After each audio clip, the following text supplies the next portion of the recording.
направо. На следующем повороте направо.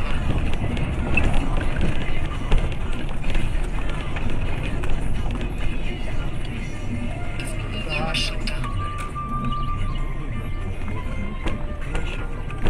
Продолжай движение. 2 километра 800 метров. Изменение маршрута.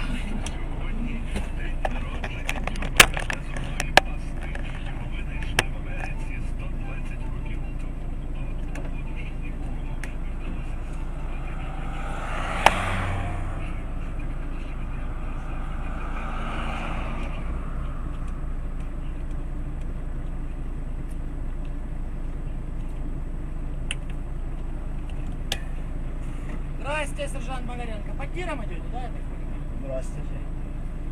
Че, не интересно, да? Ну, машины все проверяем, но если тировская, что? А что, здесь стационарный пост, что ли? Что вы говорите? Стационарный пост, что ли? Здесь? Да. А какая разница? Сейчас как у нас в Украине введен усиленный вариант в связи с взрывом.